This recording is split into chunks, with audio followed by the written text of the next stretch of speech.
Daniel's dad wrote to him in an email, it's like you're hypnotized when I talk to you. It's like, what's up with you? You know, there was a real shift in these people's outward personalities. Isabella's aunt and her mother flew to New York, and they had dinner with Isabella and Larry was just seemed very much to be kind of in control of the conversation, and Isabella seemed to just kind of go along with whatever he said. So, you know, they went back to San Antonio. The history of this case is replete with people trying their best to draw the attention of authorities. Some 50-year-old guys living in the dorm. It's strange. Some of the parents thought it was pretty weird, especially as the situation progressed. The parents said that they made complaints to the school administrators. Parents writing to, speaking with Sarah Lawrence officials. At least one student communicating with the dean of students. We got an issue here.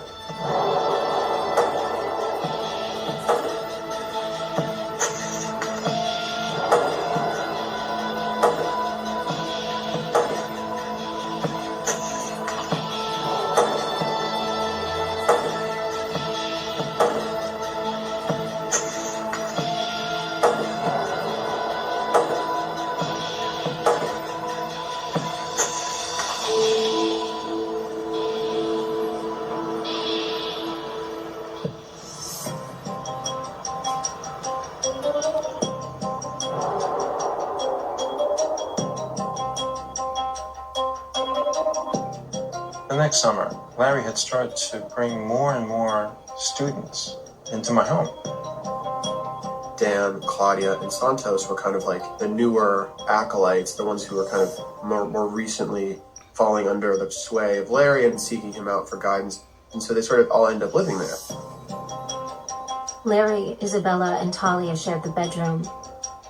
And in the living room, we got 2 king-size blow-up mattresses, which we would put on the ground, and they would completely cover the ground. And then there was a longer couch and a shorter couch. It's a 1-bedroom apartment, but there's like multiple people sleeping there. There's not enough space for everybody. Many times when I'd come back from a trip, whether it be business or personal, I'd find all these people in my living room. And Larry standing there, like a general talking to his assembled troops. They're really now what I call a self-sealed system. You're closed to the outside world. You may be living in the middle of Manhattan, but you're in an altered reality. Larry Ray took it upon himself to study cults. He wanted to hone and refine his con skills and turn them into cult development skills.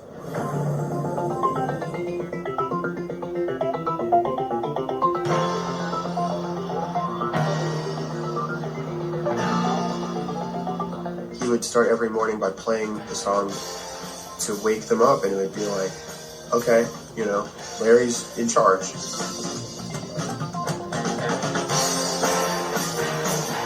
He was the day in, day out ringleader of what this group was doing. He would talk about how to be the best person that you can be and how everybody has a potential that they can achieve. So he'd tell you what to do. He'd tell you what was wrong with you. The sort of climax of it would be these nighttime sort of sessions where they would sit around and talk. It sounded like there was very little sleep, sitting around all hours of the night, analyzing themselves and analyzing each other ad nauseum. He was starting to test them in ways that would really push them. The discussions would become like focused on one person. This long drawn-out period of interrogation, basically with them at first denying, and then eventually after hours, confessing to having done something wrong. He kept calling me a liar, saying that what I was saying wasn't true and that I should give him a list of things that I did wrong. And he would periodically have me affirm how I harmed him throughout the day or throughout the time that I knew him. He was brainwashing them by forcing them to over and over again, under pressure, admit to doing things that they hadn't done until they either believed it or said that they believed it. And then instead of using those stories to help people feel better about themselves, he turned them around and used them to humiliate people and to control them. How could these bright young students have gone along with this? It's the months of indoctrination to the point where they have internalized the beliefs and the behaviors that Larry has been imparting to them. Pressure would ratchet up, where it wouldn't just be about like, how can we help this person's mental health? It would be like, what did this person do to disrupt the group? Personally, I felt like everyone only spoke to me because Larry, told them to. He actually told me they only spoke to me because he told them to multiple times. So I felt very ostracized and on thin ice. He manipulated them into making their worlds smaller and smaller until they were totally dependent upon him.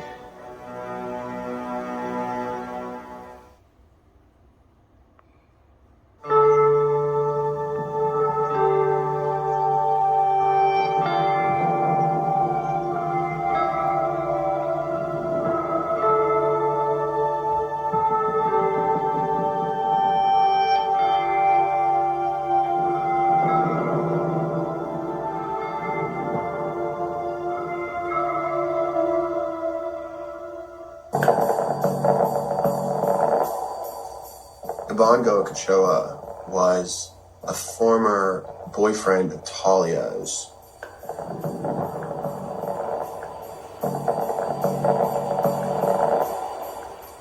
He spent a lot of time in the apartment. He was very much part of the group.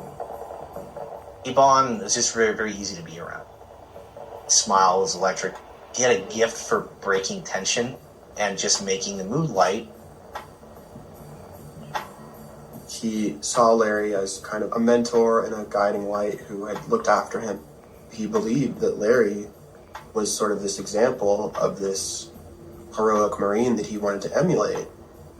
He enlisted in the Marines, which Larry pushed him to do, even though Larry was not in the Marines. And by the time of the students living in the apartment, he's come back from serving in Afghanistan. He'd been through some really traumatizing things in Afghanistan. He'd seen some people close to him die, and he was experiencing PTSD. I felt that Larry had placed himself in a position where Iban saw him as a factor in his treatment. And I think it's something that Larry took advantage of.